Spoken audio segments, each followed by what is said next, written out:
বললে তো কইবেন হাজি সাহেবের মুখ খারাপ। তো যাক, মুখ খারাপ করলাম না, সে একটা দলের নেত্রী, তাদের মনে কষ্ট চাইব। কিন্তু প্রবাসীদের নিয়ে কথা বলি, এ দেশে কোনোদিন কেউ শান্তিতে থাকতে পারে নাই, মাপ চাইতে হয়েছে। কারণ হলো প্রবাসীরা এদেশের জন্য আল্লাহর একটা নিয়ামত স্বরূপ। এই একটা গরিব রাষ্ট্র প্রবাসে যাই দেশের অর্থনৈতিক চাকা সচল রাখছে। তাদের নিয়ে কথা বলার সময় সাবধানে বলা দরকার। এবং এদের মতো নেত্রীরাই যখন দেশ চালায়, রাজনৈতিক নেতারা, এদের মনোভাব এটার কারণেই প্রবাসীরা এয়ারপোর্টে, ভিসা জটিলতায়, পাসপোর্ট অফিসে সব জায়গায় হয়রানি হয়। আমরা তো কিল্লায় হয়, এই কারণেই হয়। কারণ এদের মাথার ভিতর প্রবাসীদেরকে নিয়ে ধারণা এরকম। প্রবাসী ভোটার দিবার এক যুক্তি, একটা নেত্রী চান, হে কী করবো, হে এটাও করতে পারেন না, তার কথা কি বলা দরকার হে ওজনও নাই। মানে এটা কি, এটা কথা হইলো যে নির্যাতনের লগে ভোটের লগে কিয়া। একটা দেশের নাগরিক, প্রবাসীরা তো নাগরিক, তারা নাগরিক। একের প্রবাসীদের অবদান এ দেশের আন্দোলনে প্রবাসীদের ভূমিকা আপনার কয়েক হাজার গুণ বেশি। আপনার মতো গাবুর আপনার জামাই আওয়ামী লীগের সংসদের টেহালই খাই বাঁচিয়েছিলেন। আওয়ামী লীগের সংসদে সে যে সংসদকে অবৈধ বলতেন, সে অবৈধ নির্বাচনের অবৈধ সংসদ, সেখানে আপনার জামাই এমপি। আর আপনারাই কোতান বেশি, আপনারা এখানে খাইছেন, বাচ্চেন, আরামে ছিলেন। কিন্তু প্রবাসীরা রেমিটেন্স শাটডাউন এবং প্রযুক্তির যুগ, যে অনলাইনে যে প্রচারণা, দুনিয়ার সব বন্ধ গেছে, বাংলাদেশে নেট বন্ধ গেছে, প্রবাসীরা আন্দোলন টিকে রেখেছে। এটা অস্বীকার করা যেত না। যারা আন্দোলনের সাথে ছিল তারা অস্বীকার যায় না, যাইব আপনার মতো সুবিধাবাদীরা।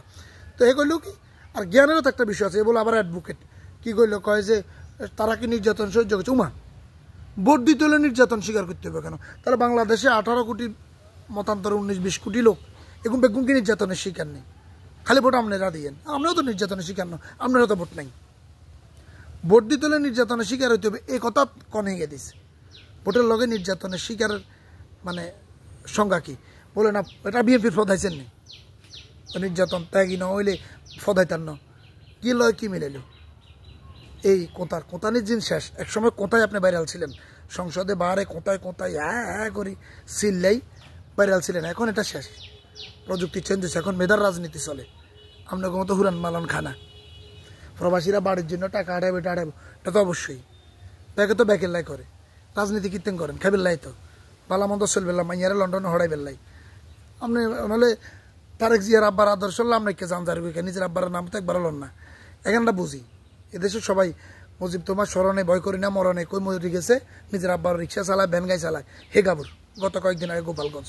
তো ব্যাগে আরেকজন আব্বাল্লা কিলে চান দিয়ে এলাম, ব্যাগের স্কিন হলো খন বলেন আপনি ধর্মীয় রাজনীতি করেন, এটা করেন, একটা নির্দিষ্ট আদর্শ আছে। তারেক জিয়ার আব্বাল্লা আপনি জান দিতেন না, এখানে আমরা জানি। মুজিবের লাই বলি কেউ জীবন দেয় না, সব মাল, দান্দা, ক্ষমতা, আইলে চান্দাবাজি করতাম, ধান্দাবাজি করতে আরম। এবং আপনাদের মতো লোকেরা দোনো সময় বালা থাকবেন। প্রবাসীদের হ্যাগেন নাই, নিঃস্বার্থ দেশের জন্য কাজ করে। হ্যাঁ, তার বাপের লাহাড়ার মাল লাহাড়া, এটার ট্যাক্সে দেশ পার। এ দেশে হয়তো আপনার মতো চুরি চামারি করে থাকি, যেহেতু আপনাদের মতো অনেক আছে না চান্দাবাজি ধান্দাবাজি টোকাইগিরি করি খার, একে হাঁটতো না। কিন্তু প্রবাসীরা এটা করে না, হালাল টাকা কামায়, সে হালাল টাকা থেকে একটা অংশ দেশ পায়। এবং দেশের চালিকা শক্তি হইলেও প্রবাসীদের রেমিটেন্স।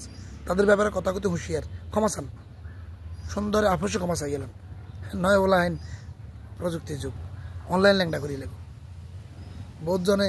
আপনি গোল্লা বলি, আপনার আকামেরা ডাকবেল্লা বলি, আপনার ডিপেন্ড করবো গাইল লেব, কিন্তু বেজ্জতে বাঁচাইতে লিখি দেন।